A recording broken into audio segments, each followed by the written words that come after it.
12페이지 이거 안 했지? 12페이지입니다.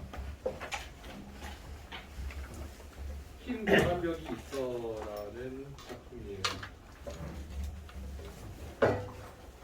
이 백석 시인에 대해서 선생님이 알려줬던 거 혹시 기억들 하나요?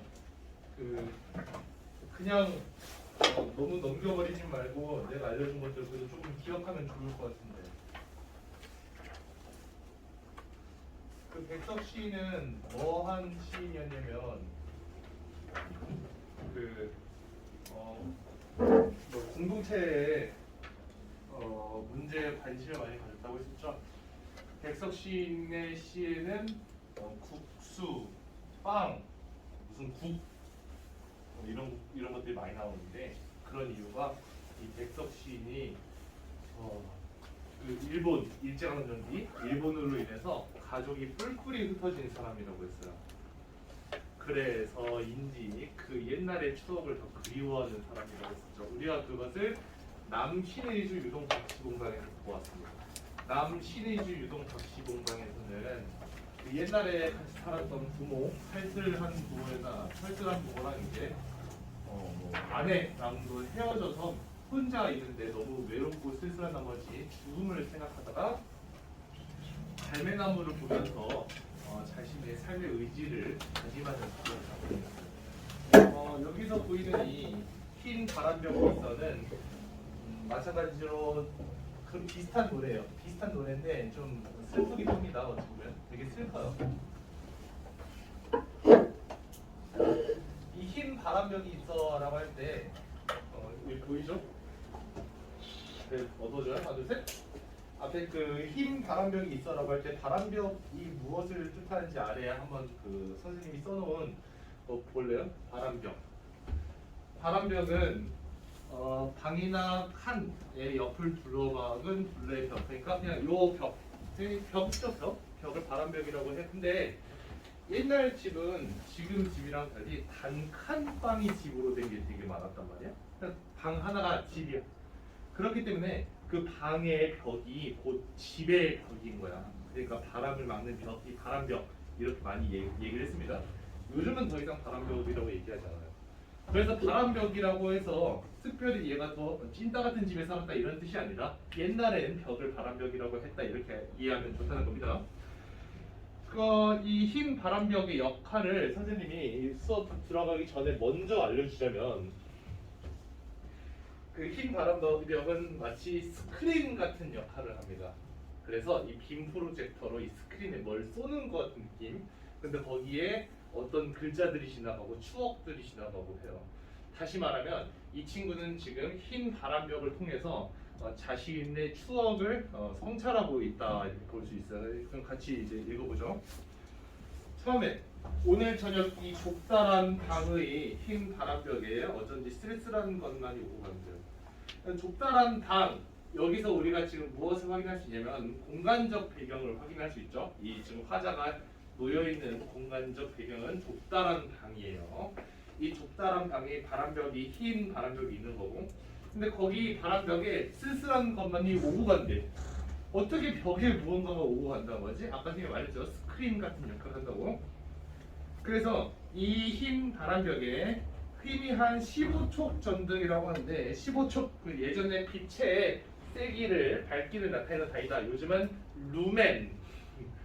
루멘이라는 용어를 쓰더라고요. 빛의 밝기로. 아니면 루시 이런 용어도 있던데 한번 쳐봤습니다. 민쌤이 15촉이라고 하면 진짜 자그마한 불빛. 여러분 혹시 그 밤에 여러분들 진짜 그 자고 있다가 깼을 때 뭔가를 찾고 싶어 침대맡에서. 그럴 때 핸드폰 이렇게 핸드폰 딱 해가지고 열어서 핸드폰 불빛으로 많이 뭐 볼 수 있잖아요. 근데 그 핸드폰 불빛 밝기를 화면 밝기를 제일 최하로 한 다음에 그걸로 찾는다고 생각하면 돼요. 무슨 느낌인지 알겠죠? 그 정도로 이제 옅은 불빛, 이 전등이 지친 불빛을 내어 던집니다. 지친 불빛을 내어 던진다고 하는데 이 전등에 우리가 이런 것을 뭐라고 하면 의인법이라고 해요. 전등이 지친 불빛을 내어 던진다. 그러면 다시 말하면 전등이 지쳤다라고 볼 수 있고, 근데 왜 전등이 지쳤다고 의인법을 통해서 말했을까? 바로 화자의 정서를 말하고 싶었기 때문이죠. 지금 화자의 상태가 어떠냐? 화자는 이 좁다라 방에서 지친 마음을 가지고 있습니다. 알겠죠? 지쳤습니다. 일단 그 다음에 때그른이라고 하면 때에 묻은 다 낡은 무명 셔츠. 무명이 무슨 뜻이냐면 그 흑인 셔츠라고 보면 돼요. 무명이 이름이 없다, 노브랜드 이런 뜻이 아니라 무명이라는 것 자체가 하나의 그 재질이라고 보면 돼요. 천 같은 건데 다 낡은 무명 셔츠 이걸 통해서 볼 수 있는 건 화자가 지금 가난한 처지에 있다 볼 수 있어. 그러면 생각해보자면 화자는 지금 방 안에 있고 가난합니다. 지쳤어요. 왜 그런 거냐면 일제강점기 수탈 때문이라고 생각하면 될 것 같아요. 어두운 그림자를 쉬고 자 셔츠가 그림자를 만들어낸 것 같은데 무엇 때문에? 아까 희미한 15촉 전등이 있었으니까 그것 때문에 셔츠에 그림자가 있는데 그 그림자가 어두운 그림자. 또 달디단 따끈한 감주는 말하자면 정종이라는 술이었는데 요즘 청주라는 이름인데 그게 말하자면 일본식 술이에요. 감주나 한 잔 먹고 싶다고 생각하는 내 가지가지 외로운 생각이 헤매인다. 지금 화자의 정서 아주 그 직접적인 용어로 표출이 됐죠. 지금 화자의 정서 어떻다? 외로움. 아까 지친. 그러면 화자의 상태는 지치고 가난하고 외롭네요. 안 좋은 거 다 있네요. 그런데 이것은 또 어인일인가 무슨 일인가라는 뜻이겠지. 어인일인가는 자, 이 흰 바람벽에 내 가난한 늙은 어머니가 있다. 여러분들은 아직 엄청나게 멍을 때려본 경험이 별로 없을 것 같은데 여기 앉아 있는 분들은 지금 이제 18살이 되죠. 너희들이 이제 한 3살만 더 보면 21살에 너희들이 이제 좋든 싫든 어디 여행을 가게 돼. 1년 반 동안 어딘가로 여행을 가게 되는데 문제는 그 여행지에 그 총이 있단 말이지. 어쨌든 여행을 가게 돼. 여행을 가면은 진짜 할 게 없어서 이러고 한 벽만을 뚫어지게 쳐다보게 되는 그런 경험들을 할 수 있거든. 그러면 무슨 생각을 하게 되냐? 그냥 그 벽을 쳐다보면서 이러고 옛날에 있었던 일들을 회상하는 거야. 이러고 여기도 마찬가지야. 그런데 무슨 일인가 하면서 지금부터 갑자기 시의 흐름이 완전 바뀌어서 어머니가 벽에 들어간다라고 하는 것은 얘가 지금 멍 때리면서 과거의 추억들을 소환하고 있는 것 같다는 생각이 듭니다. 그래서 이 흰 바람벽이 그럼 여기서 이 흰 바람벽이라고 하는 걸 우리가 뭐라고 하냐? 이 흰 바람벽을 우리가 이런 것을 매개체라고 해요. 왜 매개체라고 할까? 이 흰 바람벽을 통해서 보세요. 이게 바람벽이죠? 이 바람벽이라는 것이 보여주잖아 나한테. 그래서 화자가 있고 이 화자는 이 바람벽을 통해서 자신의 내면을 돌아보게 된다는 거지. 그러니까 우리가 이런 것을 뭐라고 한다고? 이런 바람벽 같은 것을 자신의 내면을 보여주는 매개체. 그래 가운데 있으니까 매개체라고 하는 겁니다. 매개체는 보통 무언가를 전달해 준다라고 하면 그것도 매개체고 아니면 이것 때문에 그것이 생각난다 그래도 매개체야.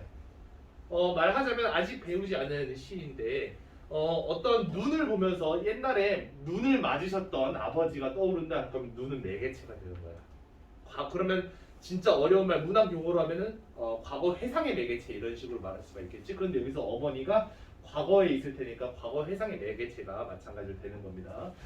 가난한 늙은 어머니가 있다. 이 가난한 늙은 어머니가 이렇게 시퍼러둥둥하니 그 추운 날인데 차가운 물에 손을 담그고 무며 배추를 씻고 있다. 재밌는 점이 두 가지 있어요. 첫 번째로는 시퍼러둥둥하니 추운 날이라고 하니까 추위를 지금 시퍼러둥둥하다 파랗다가 되겠죠? 시퍼렇다. 그러니까 이 추위라는 것을 시각으로 만들어냈어요. 근데 추위나 더위 같은 것도 우리가 어떤 감각이라고 하거든요. 무슨 감각일까? 땡땡적 감각이라고 하잖아. 시각적 감각이 여기 있지. 이건 추위는 무슨 감각이었을까? 그렇죠. 촉각적인 것. 그러니까 말하자면 촉각적이었던 것을 시각적으로 바꾸는 우리가 이런 것을 공감각이라고 하죠. 공감각을 통해서 이만큼 추웠다. 차리찬 물에 손을 담그고 있었다는 것은 여기서 보이는 것은 어머니 또한 그 가난하고 고달픈 삶을 살고 있었다. 나만 가난하고 고달픈 삶이 아니라 어머니 또한 가난하고 고달픈 삶을 살고 있었다는 것은 그때 당시 일제 강점기 자체가 우리 민족을 괴롭혔기 때문에 그랬지 않을까 하는 생각이 듭니다. 그다음 또라는 내용이 나오네요. 또를 보면은 또 내 사랑하는 사람이 있대요. 내 사랑하는 사람이 내 사랑하는 어여쁜 사람 아내겠죠. 저번에 우리가 봤을 때 저번 주에 우리가 본 이 백석의 시에서는 부모랑 아내랑 헤어졌다고 했었죠. 그럼 요거는 그 누구냐 아내가 된다. 근데 재밌는 게 뭐냐면 그 어느 먼 앞이 조용한 개폭가 뜻 보세요. 나지막한 집에서 그의 지아비와 마주 앉아서 근데 되게 웃긴단 말이야. 내 사랑하는 사람 내 아내인데 지아비가 무슨 뜻이냐? 남편이란 뜻입니다. 내 사랑하는 사람이 남편이랑 마주 앉아서 그러면 이혼하고 재혼을 했다는 건가? 아니죠. 이거는 과거의 일을 계속 가지고 있는 거죠. 그러니까 과거에 내 사랑하는 사람과 함께 평화로웠던 날. 그러니까 앞에서는 좀 고달팠지만 그래도 어머니와 함께 살았던 그 날을 떠올린다면 지금은 이런 평화롭고 행복한 벌써 자식도 생겨서 평화롭고 행복했던 그런 나날을 떠올리는 거라고 보면 되겠죠. 말하자면 가족 공동체화가 붕괴되기 전을 떠올리고 있는 거라고 보면 됩니다. 그런데 여기서 한 가지 알아야 될 거, 여러분 그리움이라는 것은 필연적으로 지향을 만들어내요. 지향이 있기 때문에 그리움이 있는 겁니다. 어려운 말을 했는데 그것이 좋았기 때문에 그리운 거야. 그것이 싫었다면 그것은 그립지 않습니다. 그러면 다시 말하면 시에서 무언가를 그리워하고 있다는 것은 두 가지를 동시에 드러내는데 첫 번째로는 그것이 지금 없다. 부재의 상황을 드러내고 두 번째로는 난 그것이 좋다. 지향을 드러내게 되는 거예요. 가치관 두 개를 동시에 드러내죠. 그러면 여기서는 부재 상황인 거죠. 부재 상황이고 그때가 좋았고 그러니까 그때가 좋았다라는 것은 여러분 지향은 또 무엇을 만들어내냐면 비판을 만들어냅니다. 말을 어렵게 했는데 내가 정리해볼게요. 여기다가 그리움이라는 이 정서 간단한 정서인 것 같지만 두 개를 만든다고 했었죠. 첫 번째로는 부재라는 것을 드러내고 두 번째로는 지향을 드러내죠. 근데 이거 두 개를 엮어봐. 부재는 없다는 거고 지향은 그것이 좋다는 거잖아. 그러면은 두 개를 엮으면 좋은 것이지만 지금은 없다가 되겠지. 그렇기 때문에 그리움은 비판을 만들어냅니다. 그러니까 말하자면 현재의 상황에 대한 비판을 만들어내죠. 알겠죠? 바로 넘어갈게요. 그래서 현재 이러한 상황이 없다는 것은 바로 일제강점기에 대한 비판으로까지 이어질 수 있다는 겁니다. 그래서 그런데 또 이즈마카여는 어느덧 이런 뜻입니다. 어느덧 어느 사이엔가 이 흰 바람벽엔 내 쓸쓸한 얼굴을 쳐다보며 이런 글자들이 지나간다. 글자들이 지나가요. 어떤 글자들이 지나갈지 아마 이쯤 되면은 너 죽어라 이런 글자가 아니라 이제 잘 살아보자 이런 글자가 아닐지 하는 생각도 들죠. 나는 이 세상에서 가난하고 외롭고 높고 쓸쓸하니 살아가도록 태어났다. 여러분 살아가도록 태어났다에 한번 밑줄 그어볼까요? 아니면 형광펜을 그어보거나. 살아가도록 태어났다라고 하는 것은 이것은 내가 태어난 이유를 말하고 있는 건데 우리가 이런 것을 뭐라고 하느냐? 운명이라고 합니다. 그럼 난 그러도록 태어났다. 그러면 저번에 배웠던 그 시랑 엮지 않을 수가 없을 것 같은데 저번에 우리가 배웠던 백석의 남신이주 유동 박시분방이라는 데서는 뭐가 있었냐면 내 뜻대로 나를 굴려가는 무언가가 있어서라는 구절이 나옵니다. 기억나시나요? 그것이 바로 운명을 의미해요. 나보다 더 높은 곳에서 나를 마음대로 굴려가는 것. 여기서도 마찬가지로 나는 운명을 따른다라는 말입니다. 그런데 운명을 따른다라는 게 자신의 현재 상황에 대한 포기가 아니에요. 될 대로 되겠지 이게 아니라 운명을 따른다는 극복입니다. 이 시에선 그래요. 이 백석 시인은 왜 그러냐면 내가 너무 힘들었지만 이것 다 운명이겠지라고 하면은 내가 왜 이렇게 힘들까를 계속 생각하지 않고 난 그렇게 살아가도록 태어났다. 그냥 그렇게 살자, 견디며 살자가 되는 겁니다. 그래서 그래요. 자, 그래서 이렇게 태어났다. 그래서 여기서 보이는 것은 이런 건 운명에 대한 수능이 보여요. 운명에 대한 수능. 이 운명에 대한 수능이 헷갈리면 안 되는 게 일제강점기에 대한 수능이 아닙니다. 일제강점기가 이렇게 있으니까 그냥 일본이 이렇게 해갖고 우리를 괴롭히니까 어쩔 수 없지 받아들이자 이게 아니에요. 나의 운명에 대한 수능입니다. 그다음 그리고 이 세상을 살아가는데 내 가슴은 너무 많이 뜨거운 것으로 호젓한 것, 뜨거운 것, 호젓한 것 다 무슨 뜻이야? 그 뒤에 사랑, 슬픔 이런 거겠죠. 내 가슴이 뜨거운 것으로 차오른다는 것은 이제 점점 의지가 생겨나고 있는 느낌 같고 그 다음에 그리고 이거에는 나를 위로하는 듯이 나를 울력하는 듯이 울력이 무슨 뜻이냐 울력 그 네이버에 쳐보니까 울게 하다 이런 뜻이더라고요. 나를 위로하다가 나를 울게 한 듯이 눈질을 하며 주먹질을 하며 의인법 쓰이죠. 이런 글자들이 지나간다.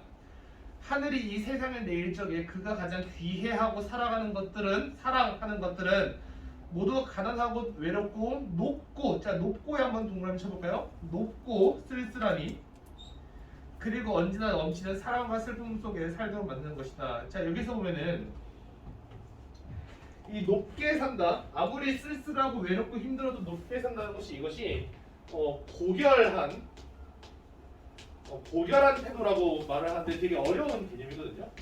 고결하다라고 하는 것이 뭐냐면 일반인이 아니라 나는 좀 더 어떤 운명을 받아들여서 뭘 해야 되는 그런 높은 사람이다라는 뜻입니다. 말이 어렵죠? 고결하다 그런 것을 고결하다라고 해요. 높고 쓸쓸하니 이렇게 살게 해. 그래서 이 고결한 것들을 한번 열거를 하면은 초생딸, 바구지고, 짝새, 당나귀, 프랑시스 챔, 도연명, 라이넬, 마리아 릴케 얘들 다 그 문학가들입니다. 얘들이 그러하듯이. 그러니까 여기서 보면은 이 시에서 말하고자 하는 것은 처음에는 추억을 얘기하다가 이제는 운명에 대한 수용 의지 그리고 극복 의지가 들어간다고. 운명에 대한 극복 의지가 아니라 현실에 대한 극복 의지라고 할 수 있겠죠. 이것이 들어가다. 이것이 백석의 시였습니다. 그 다음은 윤동주 시로 넘어갈 겁니다. 바로 뒤에 윤동주가 나오나? 님의 친명은 되었고 윤동주 시가 나오네요. 이상화 이거 배웠죠. 넘어가서 18페이지 넘어가 보면 윤동주의 길이 나옵니다. 이거는 네.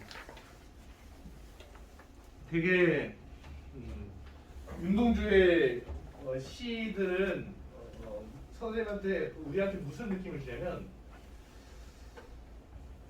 많은 생각을 하게 해요. 윤동주의 시들은 그냥 그래서 여러분들이 그냥 고등학교 2학년 올라가고 좀 있으면 문학 배우니까 문학 교과서에서 나오기 때문에 이런 마인드로 접근하지 말고 한 번쯤은 이걸 읽고 여러 생각들을 한번 해봤으면 해요. 정말 좋은 시거든요.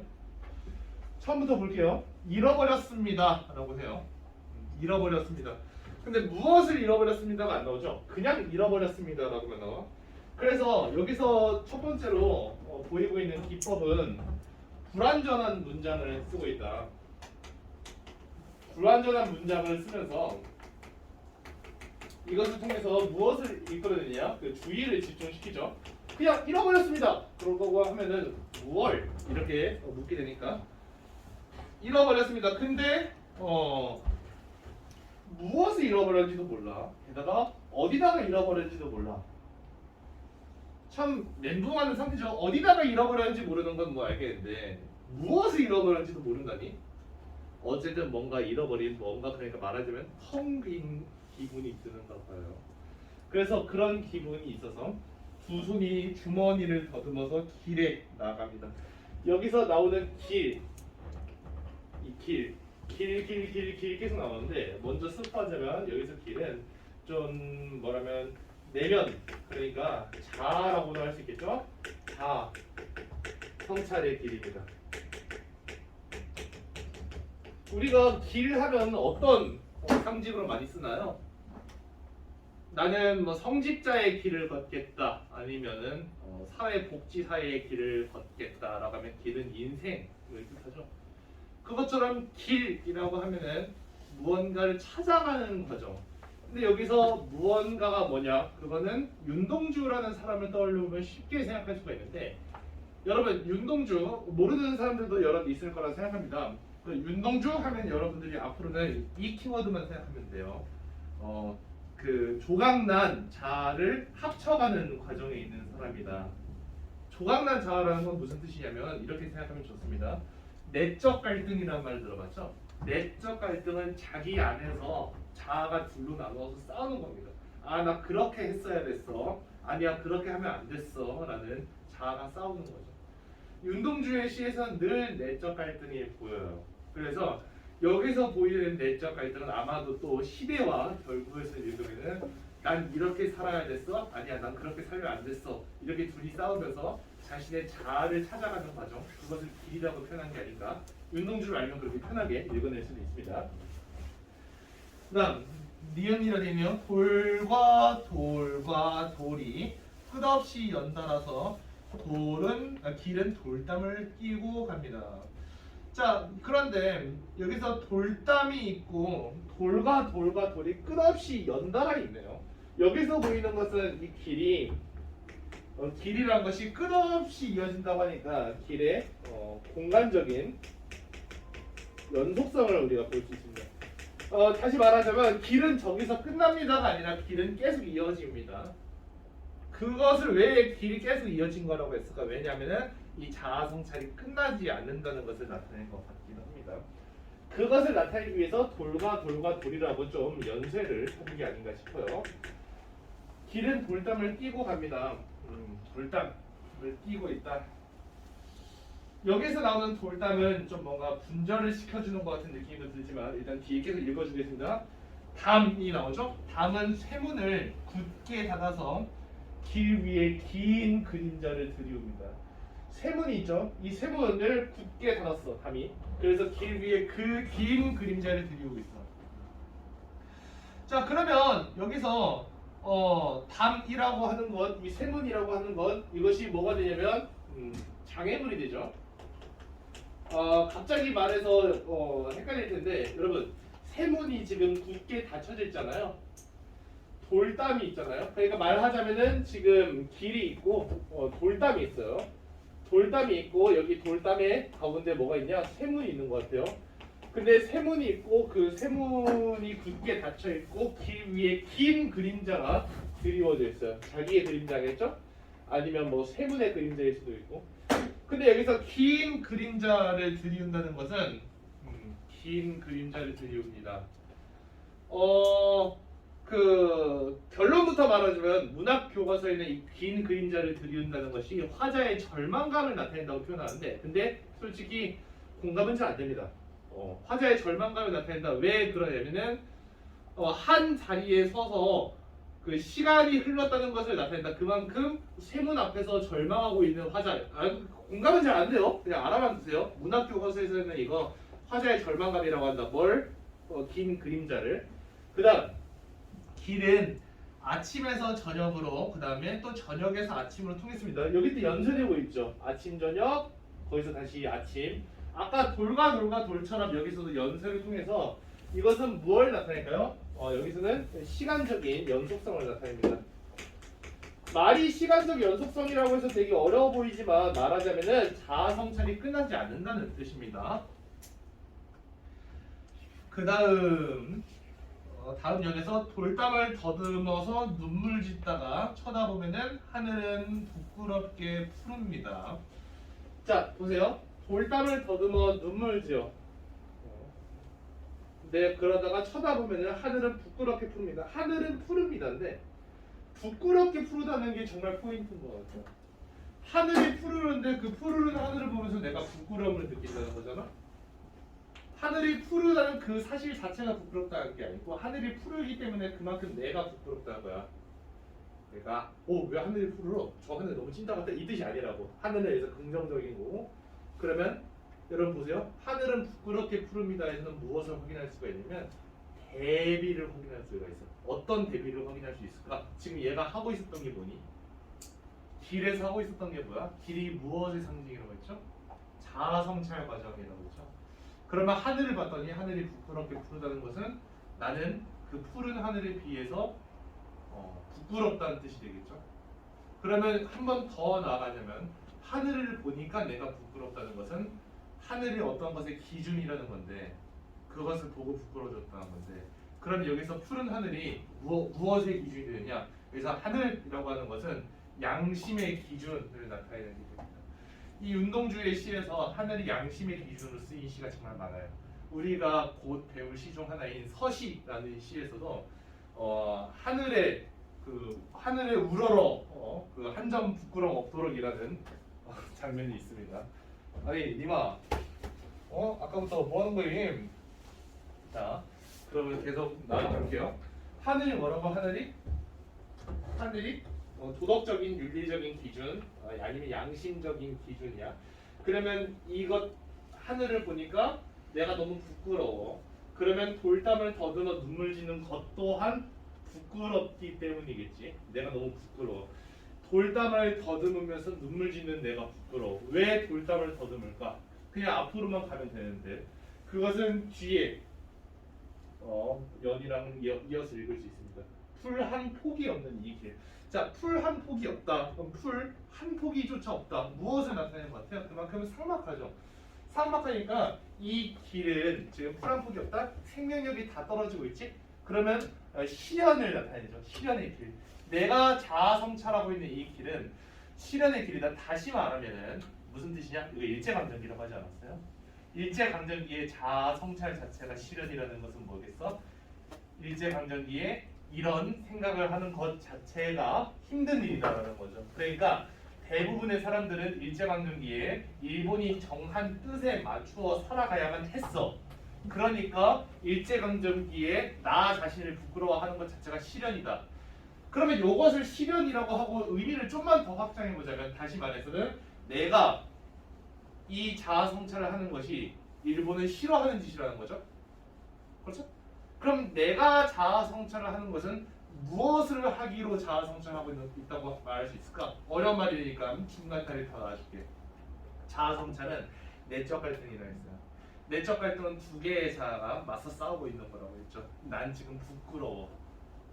부끄럽다는 것은 내가 지금 현실에서 보이고 있는 나의 태도가 내 또 다른 자아가 계속 요구하는 그 기준을 따르지 못하는 것 같아.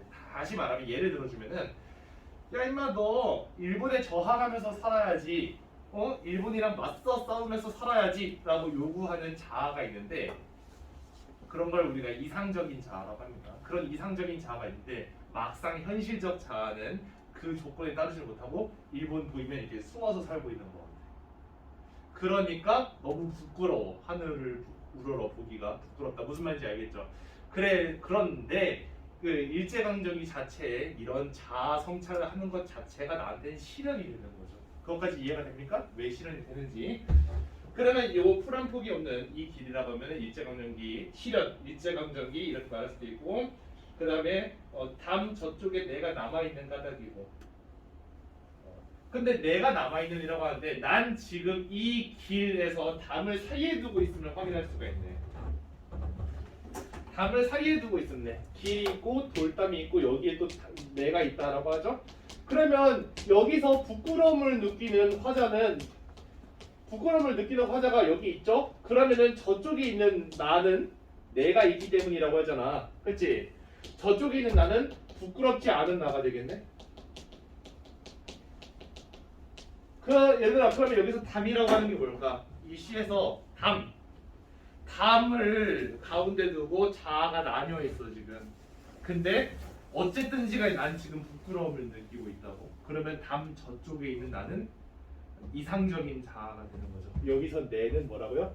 내는 이상적인 자아가 된다. 말이 어렵지만 이상적인 자아는 일제강점기에 좀 용기를 가지고 일본에 저항할 수 있는 자아가 이상적인 자아. 그러면 지금까지 계속 이 말을 하고 있는 화자는 현실적인 자아가 되겠네. 그러니까 스스로가 부끄러우게 되는 거지. 그래서 다음 저쪽에 내가 남아있는 까닭이야. 자 그러면은 나는 그 다음 연에서 내가 사는 것은 다만 선생님이 정말 좋아하는 대목입니다. 내가 사는 것. 여기서 내는 현실적인 자아가 되겠죠. 내가 사는 것은 다만 잃은 것을 찾는 까닭입니다. 자, 잃은 것을 찾는 까닭이다.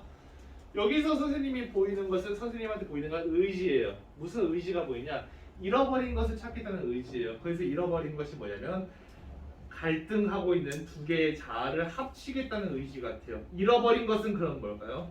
담 저쪽에 있는 나의 이상적인 자아가 되겠죠.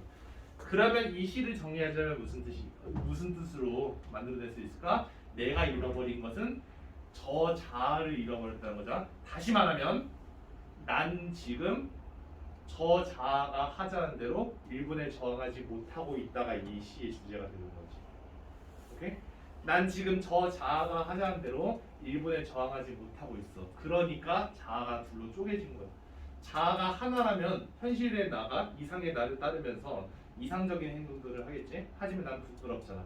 그리고 난 잃어버린 게 있고, 잃어버린 거 저쪽에는, 담 저쪽에는 또 다른 내가 있지. 그러면 난 지금 무엇을 못하고 있는지 알겠죠? 그러면 왜 부끄러워하는지도 알겠고, 그러면 여기서 담이라고 하는 것은 무엇이 되냐? 여기서 담이라고 하는 것은 돌담, 자아를 분리시키는 것이 되겠네.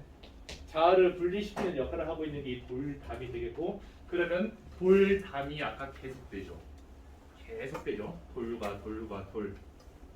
그것은 뭘까요? 돌담이 계속되고 있다는 것은 아까 선생님이 말한 것으로는 자아 성찰이 계속되고 있다. 하지만 다시 말하면은 나도 이렇게 자아 성찰을 하고는 있지만 이 자아를 합치기가 어렵다. 그래서 돌담이 계속되는 것은 어려움을 하죠. 어려움. 자, 그래서 잃어버린 것을 찾는 까닭입니다. 잃어버린 것, 그러니까 참된 이상적인 자아. 문학 교과서에 따르면 본질적 자아라고도 하는데 너무 어려운 용어 같아요. 이상적인 자아, 본질적 자아를 회복하고 그 다음에 그렇게 회복하는 것은 다른 말로 하면은 현실 극복 의지라고도 할 수 있죠. 어떻게 풀 한 폭이 없는 이 일제감정기를 극복하고자 하는 저항하고자 하는 현실 극복 의지까지 말할 수가 있는 겁니다. 자, 그럼 우리가 이렇게 윤동주 시인에 대해서 잠깐 배웠고 그 다음에 이 다른 시들을 보면서 이 사람을 좀 더 알기로 하죠. 다음 페이지로 넘어가면 바람이 불어라는 시가 있습니다. 자, 이 바람이 불어 이거는 수능에 나왔어요. 재작년인가? 재작년 수능. 방금 그 시는 엄청 자세히 설명했으니까 또 오른쪽에 또 설명 안 해도 되겠죠. 바람이 어디로부터 불어와서 어디로 불려가는 것일까? 일단 이 화자가 얘기하고 있는 것은 바람에 대한 이야기를 하고 있습니다. 바람. 여기서 바람은 나를 흔들어요. 내가 이렇게 있으면 바람이 지금 나한테 불어서 나를 흔들고 내 어그로를 끌었어. 바람이 어디로부터 불어와서 그 어디로 불려가게 되는 것일까? 그 다음에 바람이 부는데 내 괴로움에는 이유가 없다. 갑자기? 어쨌든 바람이 불고 있고 내 괴로움에 이유가 있는지 없는지 얘기를 하고 있죠. 다시 말하면 이 바람이 불고 나는 내 괴로움의 이유를 갑자기 생각하게 됐다. 한 번 더 말하면 바람은 무엇의 매개체라고 할 수 있는 겁니다. 그럼 여기서 바람은 또 무엇의 매개체가 될까? 자, 괴로움의 이유를 찾게 되죠. 괴로움의 이유는 자신 안을 성찰하는 거죠. 나는 왜 괴로울까? 그러면 여러분 여기서 바람은 무엇이 되느냐? 또 마찬가지로 자아 성찰의 매개체가 되는 겁니다. 자아 성찰의 매개체라고 하기도 하고 우리가 이런 것을 또 자아 성찰의 계기라고 말하기도 합니다. 그러니까 바람이 분다. 이 바람은 어디서부터 어디로 가는 것일까? 바람이 이렇게 불고 있고 내 괴로움에는 이유가 없다. 내 괴로움에는 왜 이유가 없을까? 없다가 지금 반복되고 있죠? 없다, 없을까, 없다 반복되고 있어. 자, 이유가 없을, 진짜 이유가 없을까? 자, 그 다음 단 한 여자를 사랑한 일도 없다. 시대를 슬퍼한 일도 없다가 됩니다. 그러면 보세요. 한 여자를 사랑한 일도 없고 시대를 슬퍼한 일도 없어. 좀 두 개가 나뉜 것 같은데? 하나는 상당히 개인적인 이유 같고 하나는 사회적인 이유 같죠. 뭔가 좀 바뀌죠. 두 개가 다르죠. 자, 잘 봐. 내 괴로움에는 이유가 없을까? 일단 나는 괴롭다 이거야. 근데 왜 괴로울까? 그러게 내가 왜 괴롭지? 나는 한 여자를 사랑한 일도 없는데 한 여자를 사랑했다면 그것 때문에 그 여자와 뭐 헤어져가지고 괴로운 걸까? 아니 그건 또 아닌 것 같아. 나는 또 시대를 슬퍼한 일도 없는데 라고 생각이 오갑니다. 근데 여러분 이 시대가 뭐냐? 뭐겠어요 여기서 시대를? 마찬가지로 일제강점기겠죠.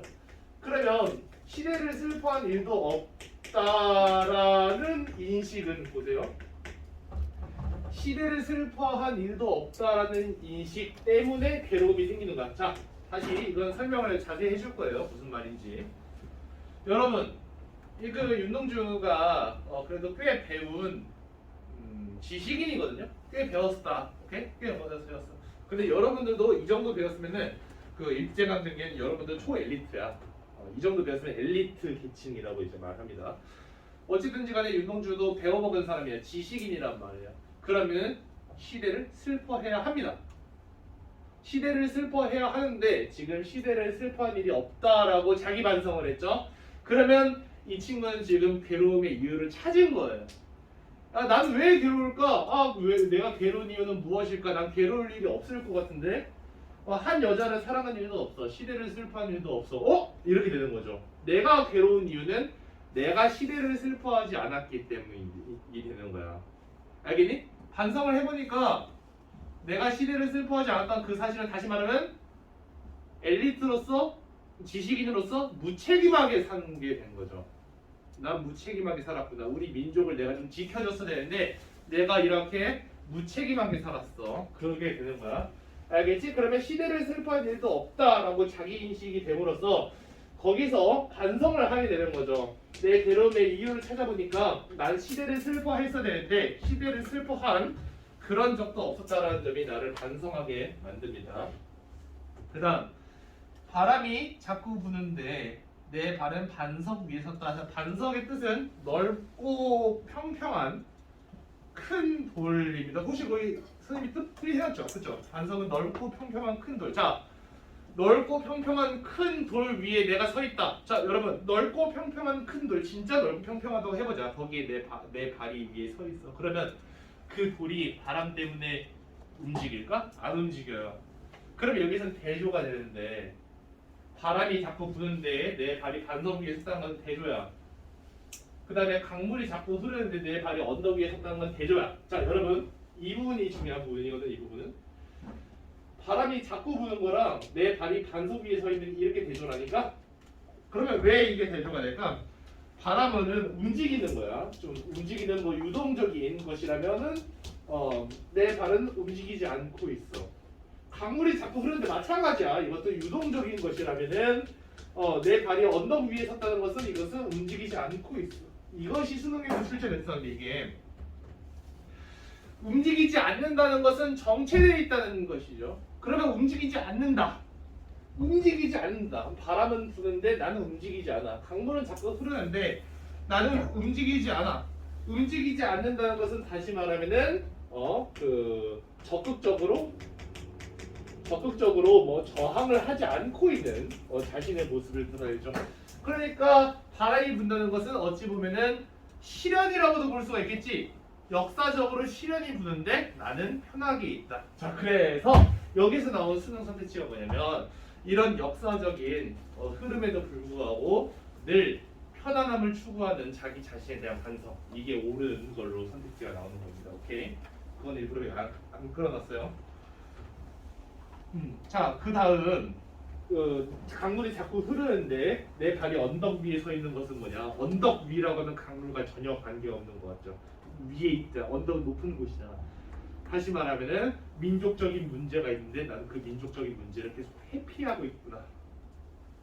그러니까 요 시를 처음부터 보자면 바람을 통해서 시를 열고 있죠. 바람이 뭐냐? 이 바람이 나의 성찰의 계기가 됐어. 성찰의 매개체가 됐단 말이야. 이 성찰을 하게 되면서 내 내면으로 한번 들어가게 되고, 그래서 나의 괴로움, 난 지금 괴로워하고 있다는 것을 깨닫고 내 괴로움의 이유를 찾게 만들어. 내 괴로움의 이유를 찾다가 두 가지 생각을 해. 첫 번째로는 여자 생각하고 그 다음에 시대 생각을 하지. 근데 거기서 뭔가 잘못됐다는 것을 깨달아. 아, 시대를 슬퍼해야 했었구나. 그래서 그때부터 반성을 쫙 해보니까 이렇게 시대가 부정적인 시대인데 나는 편안함을 추구하고 있구나. 이렇게 부정적인 시대인데 나는 편안함을 추구하고 있구나. 그래서 반성하면서 끝내는 시가 되는 겁니다. 알겠죠? 재밌죠? 그 다음에 하나 더 해보죠. 마찬가지로 윤동주의 핵심입니다. 이것까지 하고 잠깐 쉽시다. 서시. 비상교과서, 창비교과서, 천재교과서 모두 다 있는 미래도 있다. 그 소시는 이걸로 복습해보세요. 선생님이 이거 딱딱딱딱 하면서 해놨습니다. 자, 여기서 보면은 죽는 날까지라고 하죠. 죽는 날까지 하늘을 우러러 한 점 부끄러움이 없기를 생각했는데 입새에 있는 바람에도 나는 괴로워했다라고 합니다. 그러면 여기는 하늘 또한 아까 본 것처럼 뭐가 된다? 이 하늘은 그 양심 아니면 도덕적 기준 같은 게 되는 거예요. 근데 여기서 도덕적 기준이 뭐냐? 양심의 기준이 뭐냐? 양심에 맞게 살아야 한다는 거죠. 그러면 이 친구가 가진 양심이 도대체 뭐냐? 이 친구가 가진 양심은 지식인으로서의 양심이지. 그러면 지식인으로서의 양심이 뭐냐? 바로 국가와 민족에 대한 책무성, 책임감이지. 그러면 그 책임감은 뭐냐? 국가와 민족이 이렇게 어려운 상황에 처했으면 지식인으로서 뭐라도 해야 한다는 책임감이지. 근데 내가 그 하늘, 그 책임감의 기준을 기준에 따라서 성찰해 보니까 난 또 여전히 아무것도 안 하고 있다라는 그런 책임감이 생기죠. 죽는 날까지 이렇게 하늘을 우러러서 한 점 부끄러움이 없기를 기대했는데, 그러니까 이런 순수하게 잘 살기를 생각했는데, 그런데 이렇게 생각했지만 현실은 이게 나의 목표였지? 이렇게 사는 게 나의 목표였지만 실제로 내가 사는 삶은 뭐였냐면 잎새에 있는 바람에도 괴로워했다. 잎새에 있는 바람이라고 하는 건 분명 이게 안 좋은 것 같기도 하죠. 바람, 실은. 근데 이 바람에도 나는 괴로워했다는 것을 여러분 보세요. 태풍도 아니고 아니면 간판을 뜯어내는 그런 바람도 아니고 잎새에 있는 바람이라고 하는 것은 되게 작은 바람이야. 그렇게 작은 바람에도 나는 괴로워했다는 것은 엄청나게 작은 것에도 괴로워했다.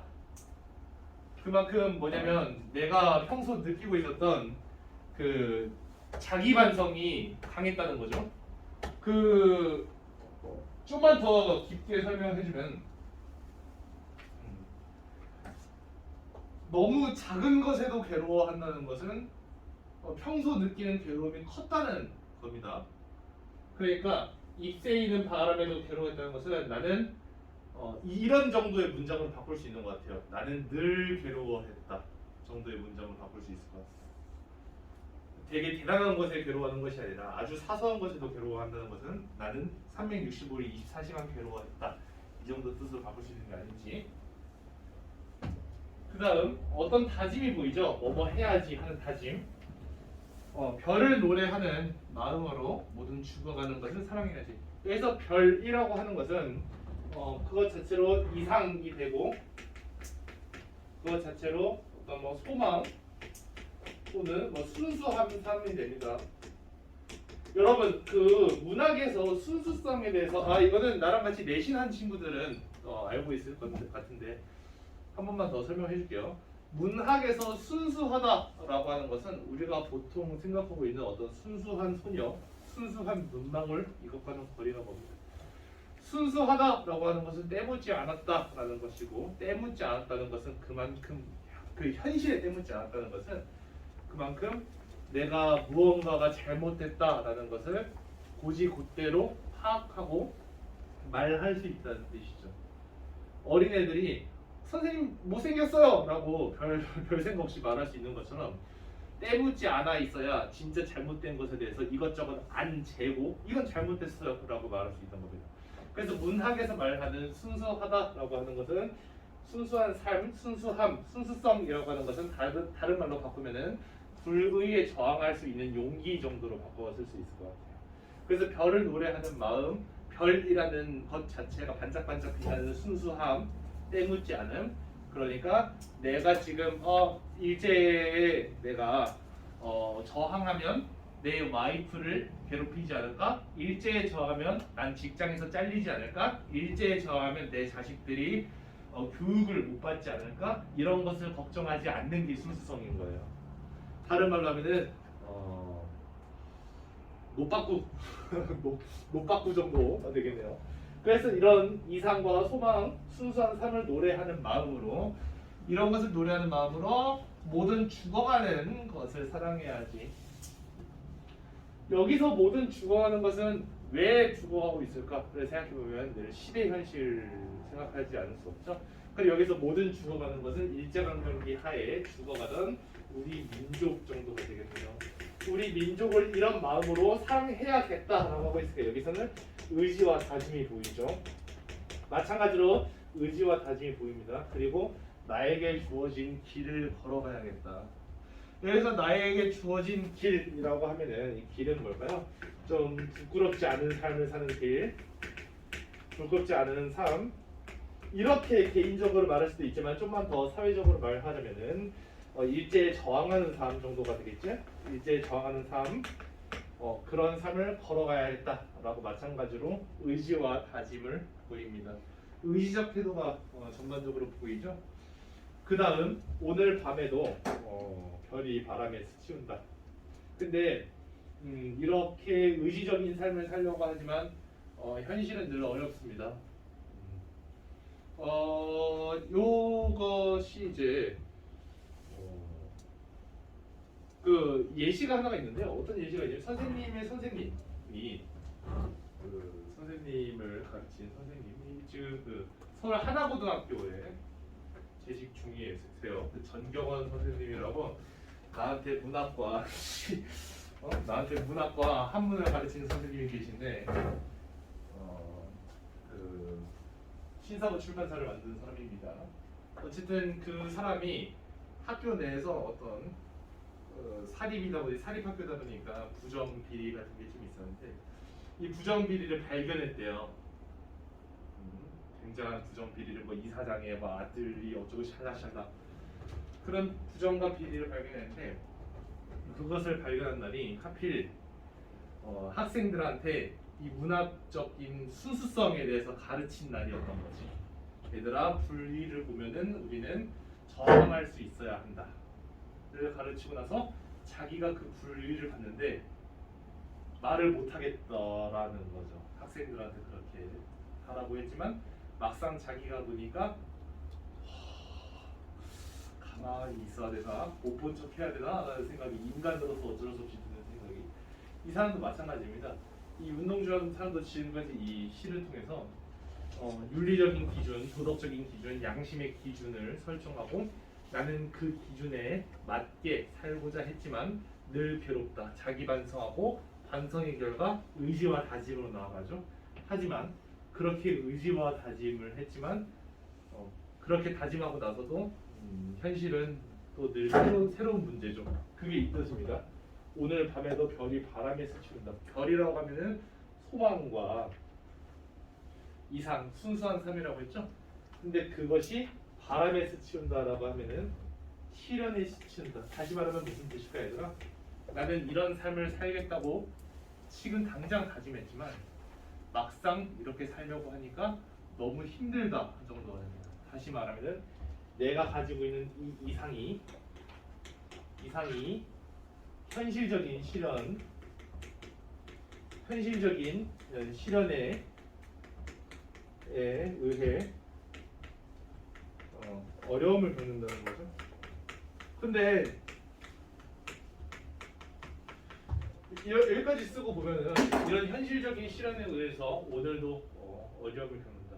그래서 포기할 것 같진 않아 보여요. 그냥 오늘도 별이 바람에 스치운다. 하지만 나는 나아간다. 이 정도가 뒤에 숨겨져 있지 않을까 하는 생각이 하네요. 다시 말하면 오늘도 살기 힘들다. 하지만 살아보겠다. 이 정도의 뜻이 아닐지 잠깐 쉬고 그 뒤에 이어서 하겠습니다. 4페이지에 답 맞춰봅시다.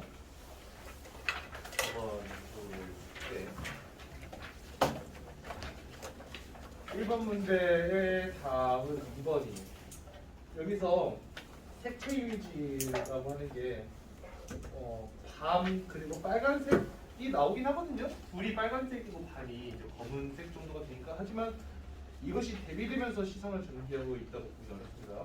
그 다음에 2번 문제 답이 2번입니다. 이거 모의평가 기출 문제인데 누나에 대한 화제 태도가 오히려 부정적이다라고 하기보다는 그냥 뭐 불쌍하다 애상적 태도 아니면 좀 안타까운 태도로 바뀌고 있다고 볼 수가 있겠죠. 그다음 3번 문제 여기서 적절한 것은 당연히 3번이 되겠죠. 왜냐면은 보기 박스에서 하는 미련을 버리지 못하거나 이렇게 저렇게 할 수 없다. 근데 여기서 4번 선택지는 에바인 것 같아. 누나의 하는 자신의 심정이 어떤지 파악하지 못하고 얘가 에바가 되니까 그래서 답이 3번이 되는 겁니다. 자, 그 다음 3번은 넘겼어요. 여기 남신의주 무동 박수공방에서 7번 문제로 가보면 7번 문제의 답은 1번입니다. 왜냐면 여기서는 겨울만 나오지 계절의 변화가 있다고 보기 어렵고, 그 다음에 8번은 이거는 좀 어이없었던 문제였죠. 2번입니다. 이거 틀려서도 그냥 그런 거보다 하세요. 이거는. 자, 그 다음에 9번 문제의 답은 4번이야. 왜냐면은 1, 2, 3, 5는 다 그럴싸한데 바위가 어디서 나오냐면 그 갈매나무 옆에 있는 거거든요. 근데 갈매나무 옆에 있는 건데 여기서 외로움과 쓸쓸함이 투영이 있다라고 보기 어려운 이유가 이 바위와 함께 잘 서 있는 갈매나무 오히려 의지를 투영한다라고 하면 맞는 말이 되겠는데 모르겠어요. 2번? 왜냐면 디롱배기에 북덕불을 주면서 이 디롱배기에 북덕불이 앞에 있는 거잖아요. 그렇죠? 담겨오면은 이것을 안고 손을 쓰면 내가 여기서 하고 있는 행위가 아무것도 안 하면 무기력이라고 가르쳤잖아. 그렇지? 근데 디롱배기에 북덕불 자체는 따뜻한 게 되는 거죠. 근데 이것을 가지고 화자가 무기력을 하는 거죠. 다시 말하면 이 불 자체가 무기력한 대상이 아니라 불은 따뜻해서 이 차가운 곳에 있는 화자한테 위안을 주지만 하지만 화자는 무기력하다는 거죠. 그렇게 이해하면 될 것 같습니다. 그래서 9번은 4번. 그 10번에 답 4번인데 왜냐면은 타인에 대한 책임감까지 연결되는 게 에바입니다. 10번에 답 4번. 타인에 대한 책임감은 어디 있어? 자, 그다음에 12번에 답은 4번인데 왜냐면 리을은 이런 저녁 이 저녁에 뭐 무릎을 꿇어본 거는 맞아요. 그러니까 그 뭐 좀 아래를 본 건 맞죠. 하지만은 이러한 저녁을 하람적 이미지와 연관했다고 했을 때 문제가 뭐냐면 이 저녁이 내가 느끼는 정서가 의지적인 정서 아니겠어요? 그래서 하람적 분위기와 연결되고 있다면 말이 좀 이상하게 되는 겁니다. 답은 4번. 11번 문제는 기출 문제였습니다. 그 다음에 12번은 2번이라 할 수 있겠죠? 현실을 보기의 의지. 자, 그 다음에 흰 바람병 아니고 님의 침묵 했었습니다. 님의 침묵이 두 문제 있거든요. 14페이지. 이 17번 문제는 수능 기출입니다. 우선 수능 기출이고 16번 문제는 선생님이 만든 건데 그 16번의 답이 3번이야. 왜냐하면은 디귿의 연쇄법이라고 하기에 연쇄법이 뭐냐면 같은 것에서 이렇게 나가는 거. 아까 돌과 돌 또는 고전시가에서 뭐 집 안에 담 쌓고 담 안에 뒤주 안에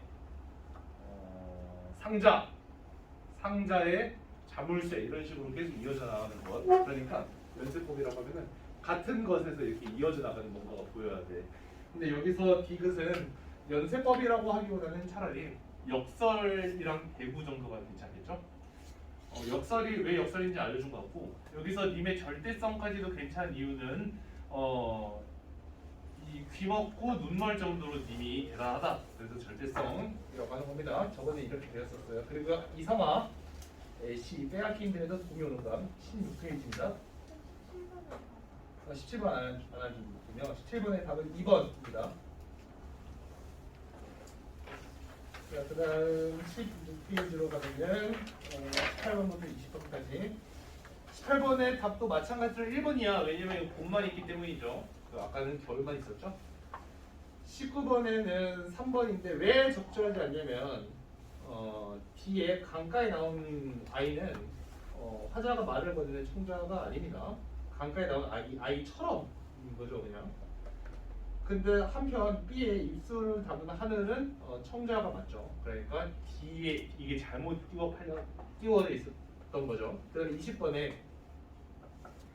답은 5번이야. 왜냐면 A와 E의 연관으로 보아서 A와 E는 연관이 되죠.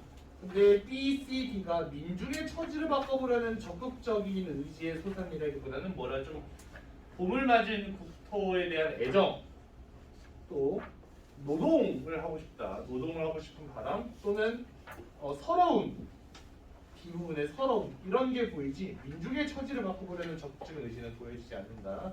여기까지 했었습니다. 우리 다음 넘어갈게요. 10cc 24페이지입니다.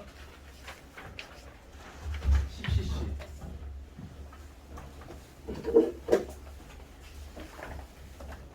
자, 조금만 더 읽어봅시다. 끝나가죠. 이 CCC는 어디서 썼다고 생각이 되냐면 이 윤동주가 일본의 대학에 유학을 가요. 한 대학에 유학을 가고 거기서 한번 편입을 해가지고 일본 대학을 총 2개를 윤동주가 경험하게 되는데 그 중 한 대학에서 쓴 시입니다. 요즘도 그 대학의 정문에 가면은 교정이라고 하죠. 정문에 가면은 이 윤동주의 시 B가 있습니다. 일본 대학인데 윤동주가 여기서 이 시를 썼다는 거죠.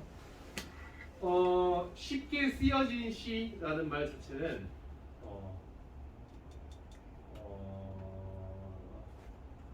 이중 필동이죠. 잘못된 소죠. 쉽게 쓰여진 시. 어쨌든 시가 쉽게 쓰여지면 안 되는데 쉽게 쓰여졌다는 겁니다. 쓰였다는 겁니다. 쉽게.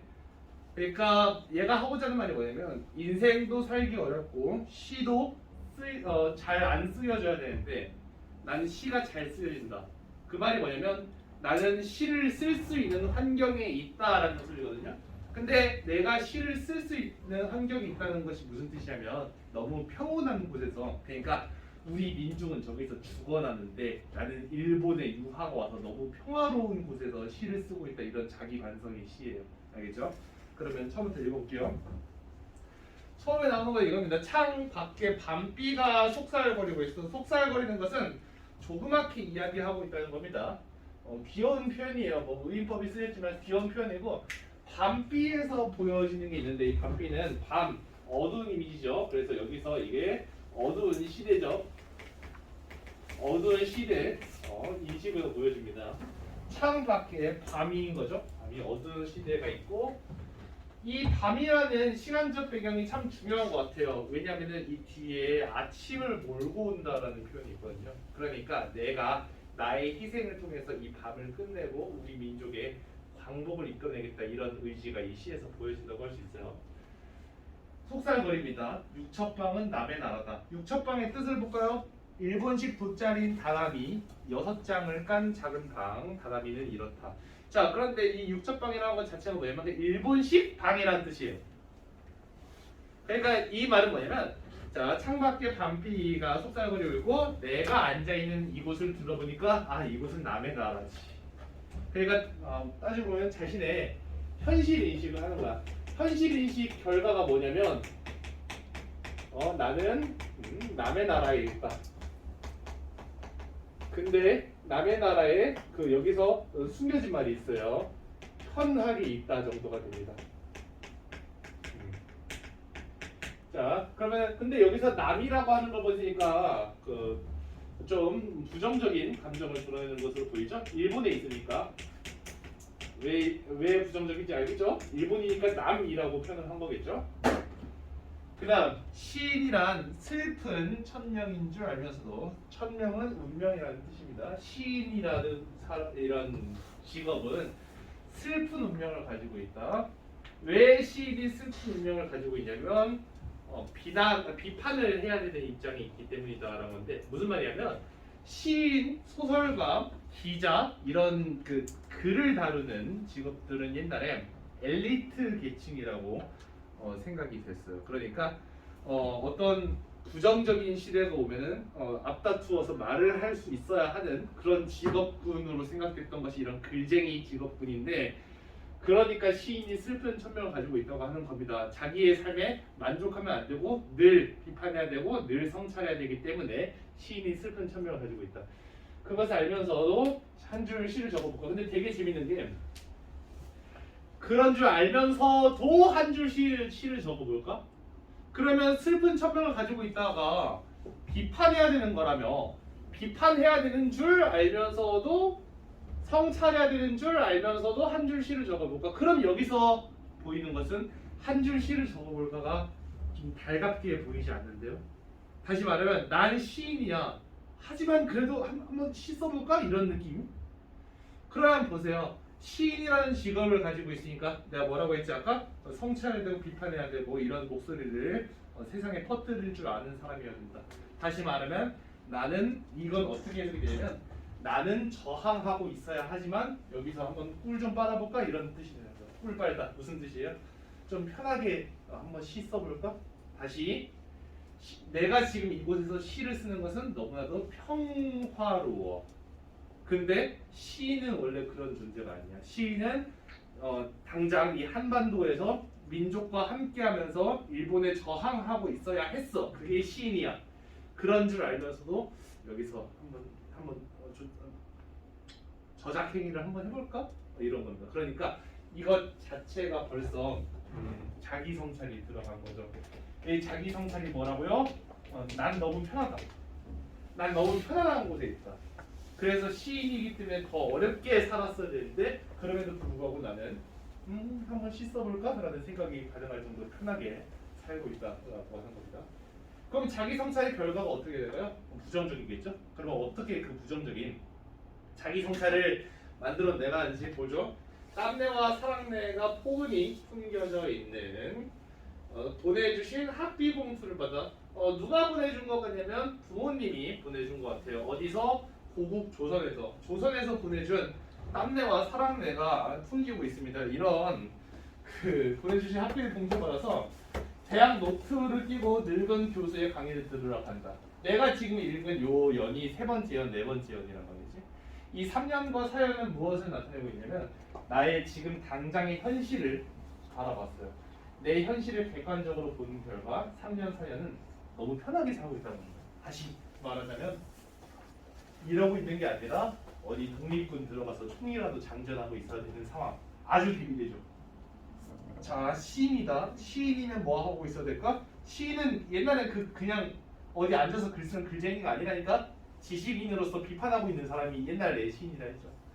당장 어디 들어가서 뭐 군대를 조직하거나 아니면 사람들과 함께 비밀 결사단을 만들거나 그러고 있어야 하는 사람인데 내 삶을 돌아보니까 내가 돈 벌어서 배우는 것도 아니고 부모님이 보내준 아주 그러니까 너무 편하게 살고 있다는 거죠. 부모님이 보내준 이런 학비 봉투를 받고 내가 지금 당장 싸우고 저항하고 있어야 되는데도 불구하고 그냥 이런 평화로운 곳에서 늙은 교수의 강의 땀이나 들으러 가고 있다는 인식이 되는 거죠. 땀이라는 말은 뭐 시에 없지만 그렇게 들리죠. 그래서 이 대학 노트를 끼고 늙은 교수의 강의를 들어가는 것 이거 자체가 뭐의 대상이 될까? 비판의 대상이 되는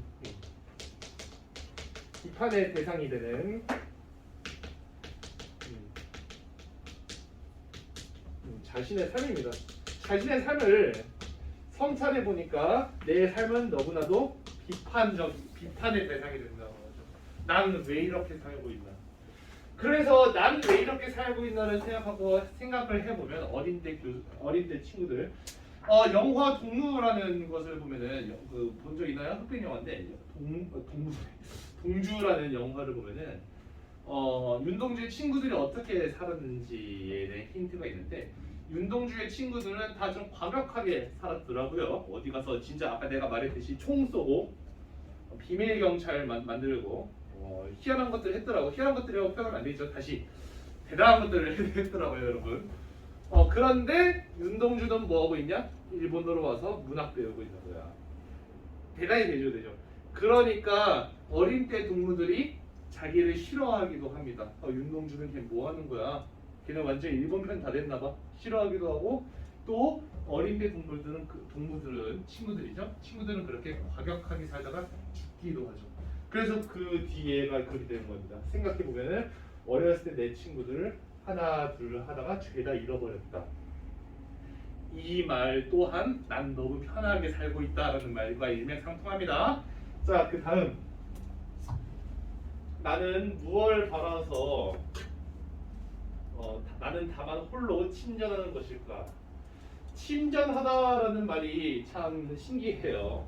왜냐면은 침전하다 그 과학 용어처럼 들리거든요. 침전하다의 뜻 한번 보세요. 지금 눈 내려서 과학 용어란 말이야. 근데 운동주의 시에 보면 그런 게 좀 나와요. 아니 여기 이 용어가 뭐더라? 그 자화상이라는 시에서도 또 이런 과학 용어가 나오는데 어쨌든 침전하다라고 하는 것은 용액 속에 담겨 있는 어떤 이물질이나 아니면 그 가루 같은 게 아래로 가라앉는 것을 침전하다라고 합니다. 그러면 침전하다에서 제일 먼저 보이는 대표적인 이미지로는 하강 이미지가 있죠.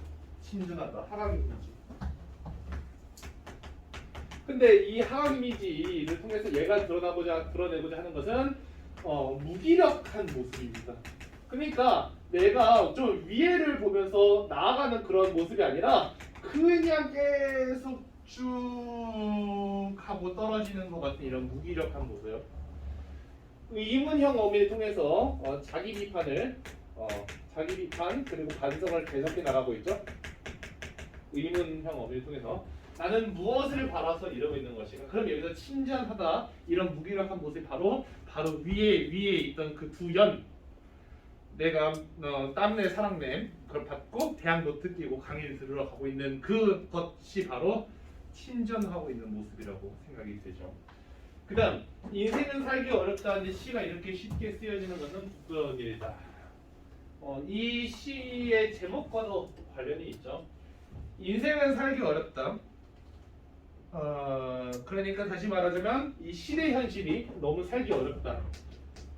시대 현실이 너무나도 살기 어려운데 나는 왜 이렇게 시를 쉽게 쓰고 있지? 그러니까 일제강점기라는 시대 현실과 그 다음에 자신의 삶 사이에 지금 무엇이 있다고 할 수 있냐? 우리가 이런 것을 괴리라고 합니다. 괴리가 무슨 뜻이냐? 영어 하면 갭이거든요. 차이. 그러니까 대부분의 지금 민족 사람들은 너무나도 어렵게 살고 있는데 난 너무나도 편하게 살고 있다는 거죠. 그 괴리가 날 부끄럽게 만든다 이거야.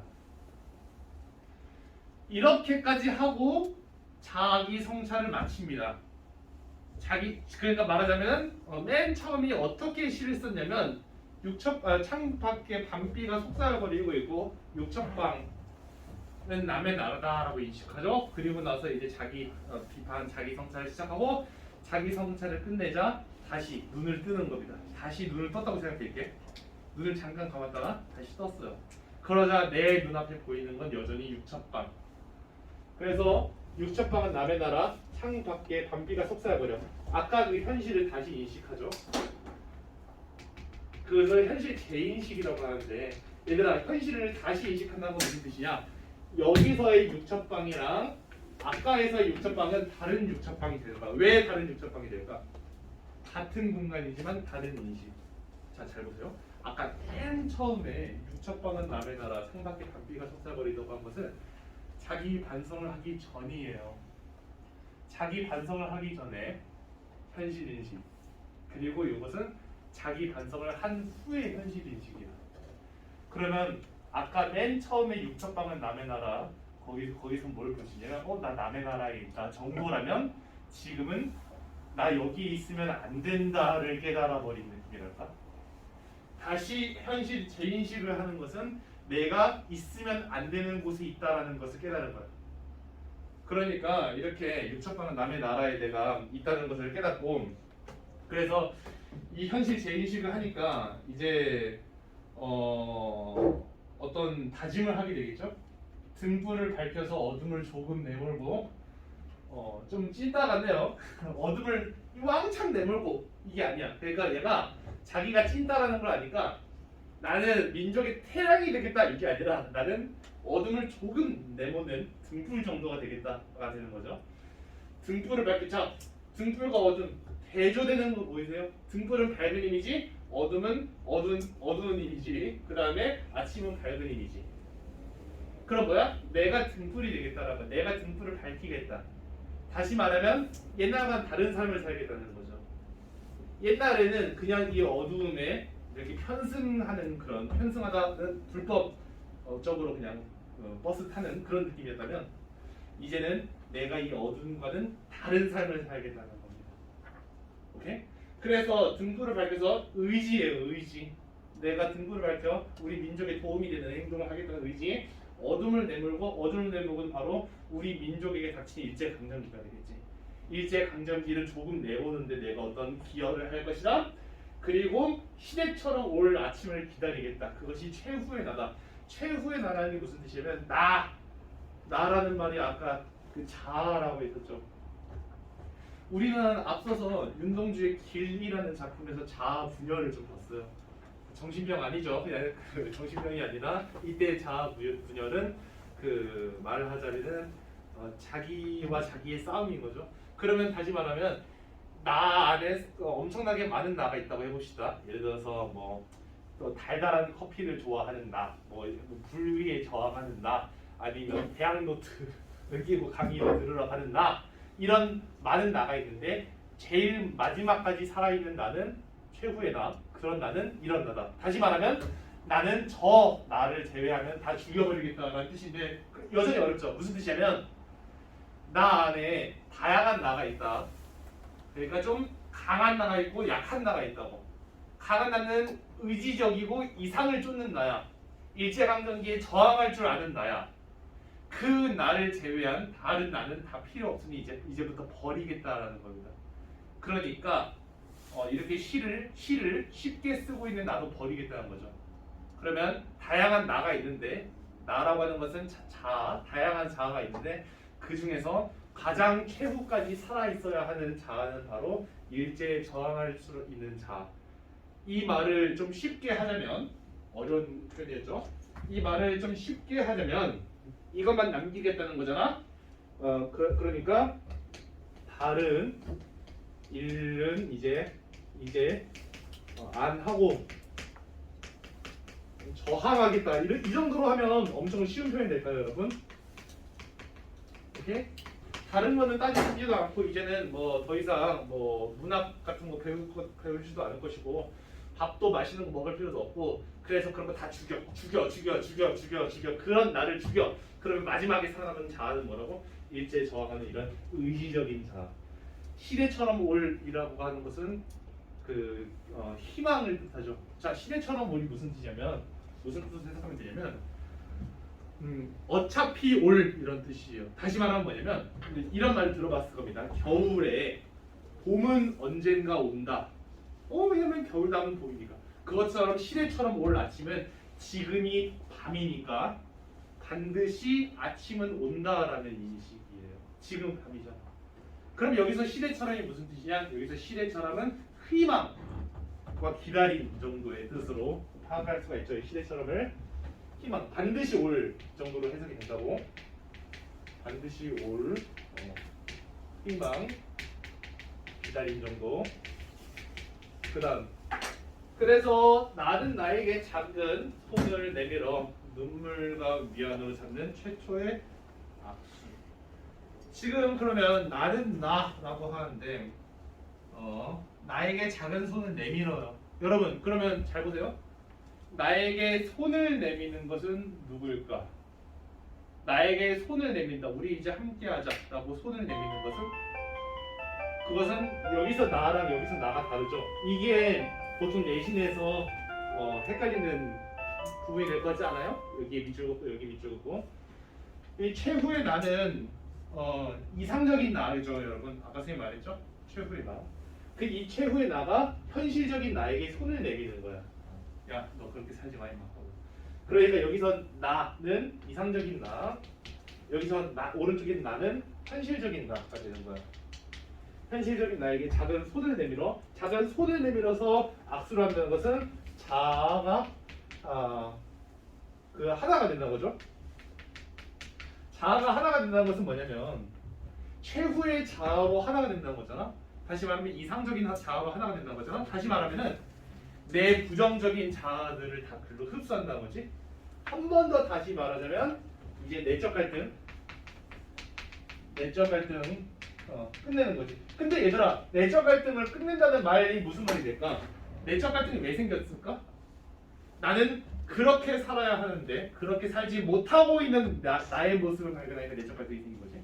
그럼 내적 갈등을 끝낸다는 것은 다시 말하면 그렇게 살겠다는 겁니다. 그럼 여기서 최초의 악수 이런 짓 하는데 최초의 악수라는 것은 지금부터 그렇게 살겠다고 하는 거니까 최초의 악수고, 여기서 내적 갈등 끝낸다는 것은 이런 무기력한 모습을 버리고 앞으로는 적극적으로 저항하는 사람이 되겠다는 거죠. 물론 이 시를 쓰고 얼마 안 돼서 그 체포당해서 죽습니다. 그 한 지문만 더 하고 오늘 끝냅시다. 아까 내가 인쇄 왔는데 그 인쇄 왔거든? 인쇄했는데 안 갖고 온 거 같아. 갖고 와줄게. 그 다음은 바로 26페이지, 그 26페이지 맞나? 다음 페이지에 있는 신석정의 꽃덤불이라는 시입니다. 여기까지 하고 끝냅시다. 한 기다려주세요.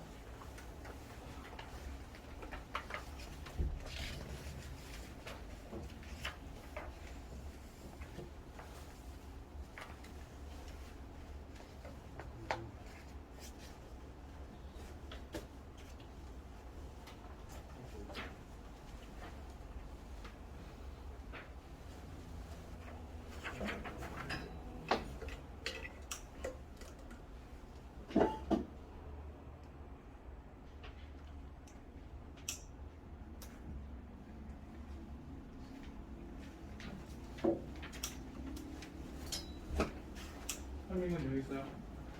이 꽃덤불이라는 시는 잠깐 타임워프를 해서 일제강점기가 끝난 이후라고 생각하면 되게 편해요.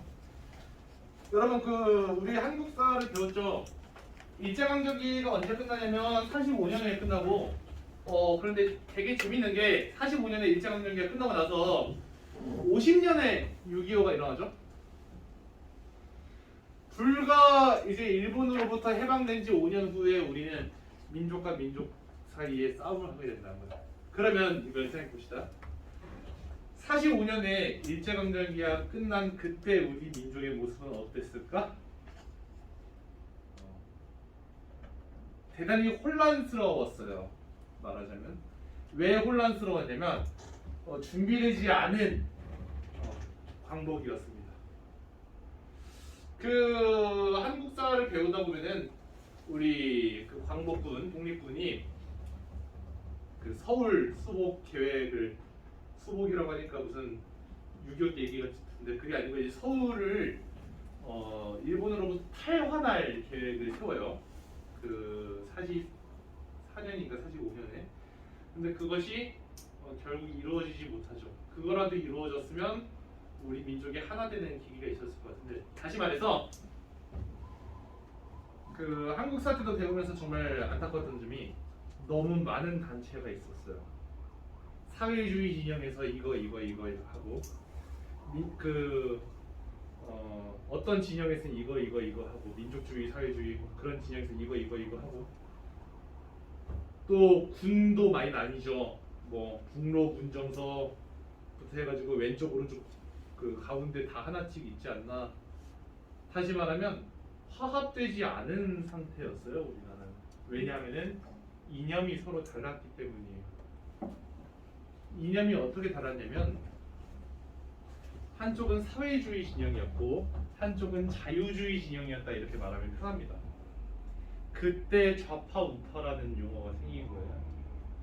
그런데 그러다 보니까 준비되지 않은 광복이 찾아왔을 때, 왜 찾아왔죠 광복이? 왜냐면은 그 일제강점기가 순식간에 끝나버리니까 태평양 전쟁을 무리하게 하던 일본이 그 원폭을 두 대 쳐맞고 나서 천황이 무조건 항복을 외치고 여기 와서 알죠? 그 선 딱 긋고 선 몇 개 그으면서 우리나라가 그때 그 뭐랄까 식민지의 해방이 되었죠.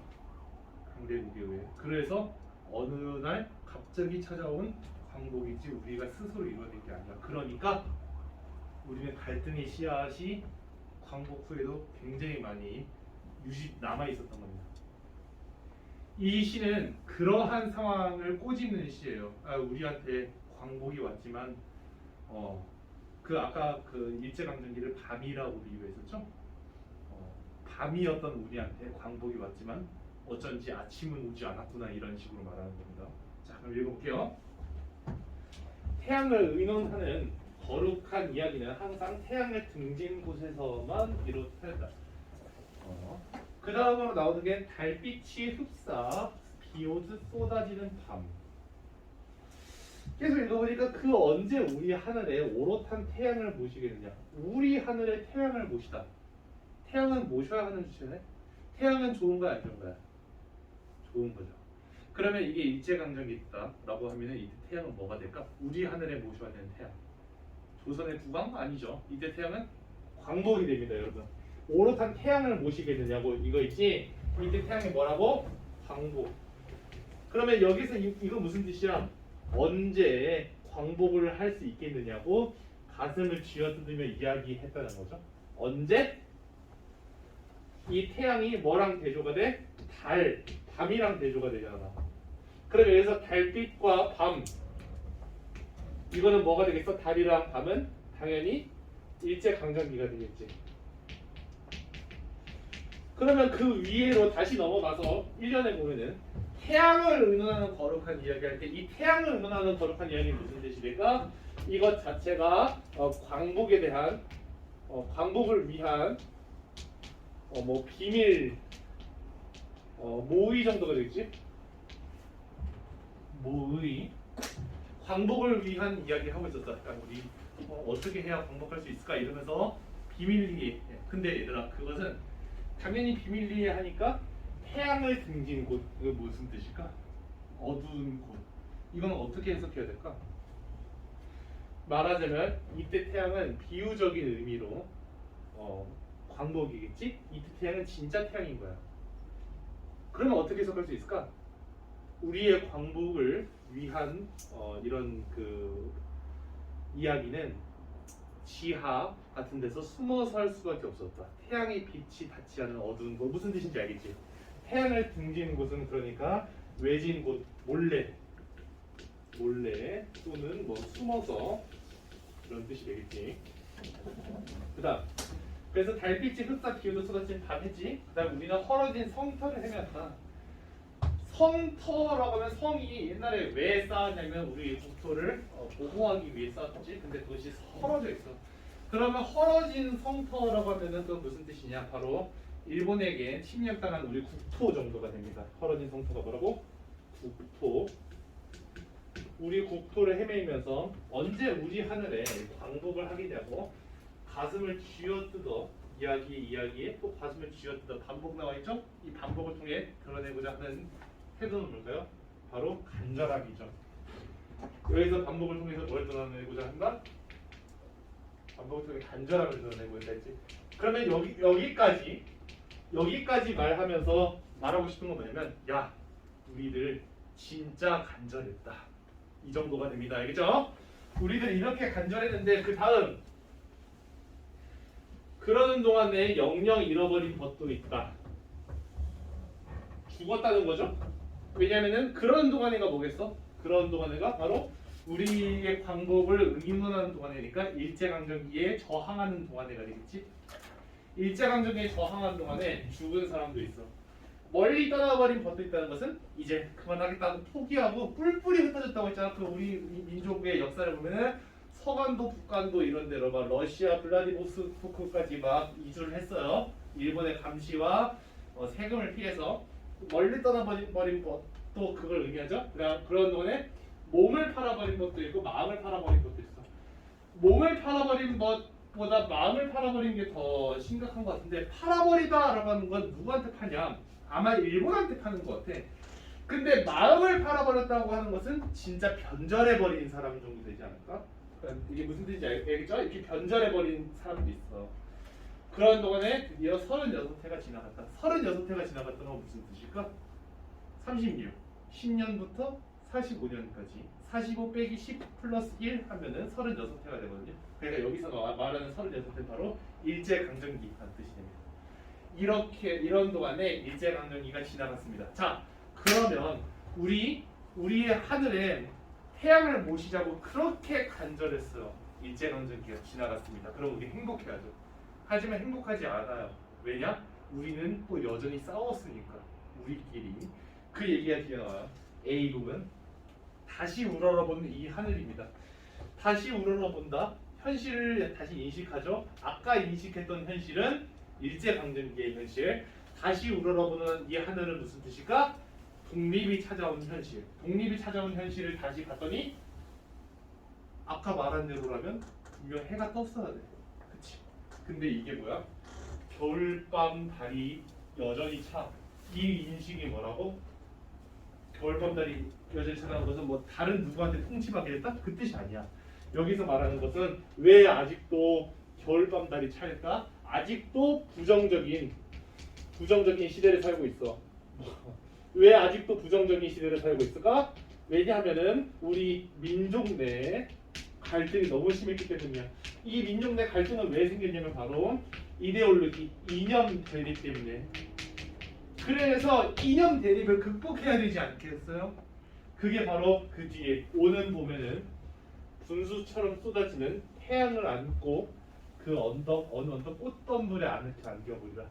꽃덤불이 무슨 뜻이냐면 꽃덤불은 그 정말 여러 가지 꽃이 섞여 있는 덤불을 꽃덤불이라고 해. 우리가 꽃다발도 하나만 가지고 꽃다발을 만들진 않죠. 잘.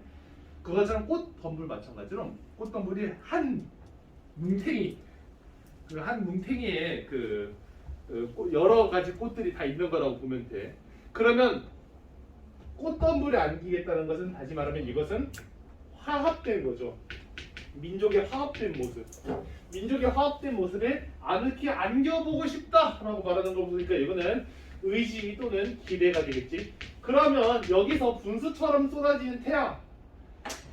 분수처럼 쏟아지는 태양은 무슨 뜻일까? 분수처럼 쏟아지는 태양은 그 겨울밤 달이랑 아주 대조가 되죠. 그래서 긍정적인 우리 민족의 긍정적인 모습이죠. 이런 긍정적인 모습을 보고 싶다는 거야. 그래서 그 긍정적인 모습이 있어야 비로소 봅니다. 다시 말하면은 이건 이 시를 정말 두 줄로 가지면 이렇게 되는 거야. 일본이 떠나가면 봄이 올 줄 알았지. 하지만 진짜 봄은 따로 있었다. 이 정도가 되는 거야. 알겠죠? 우리끼리 화합을 해야 비로소 봄이 된다는 거. 자, 진짜 고생 많았습니다, 여러분. 오늘 수업 4시간 되는 친구들인데 고생 많고 오늘 여기까지 배우고 그 뒤에 펼쳐보면 바로 그 작품 분석 포인트 있죠? 그거 보면서 다시 한번 복습해보기 그리고 문제도 풀어보기. 고생했습니다.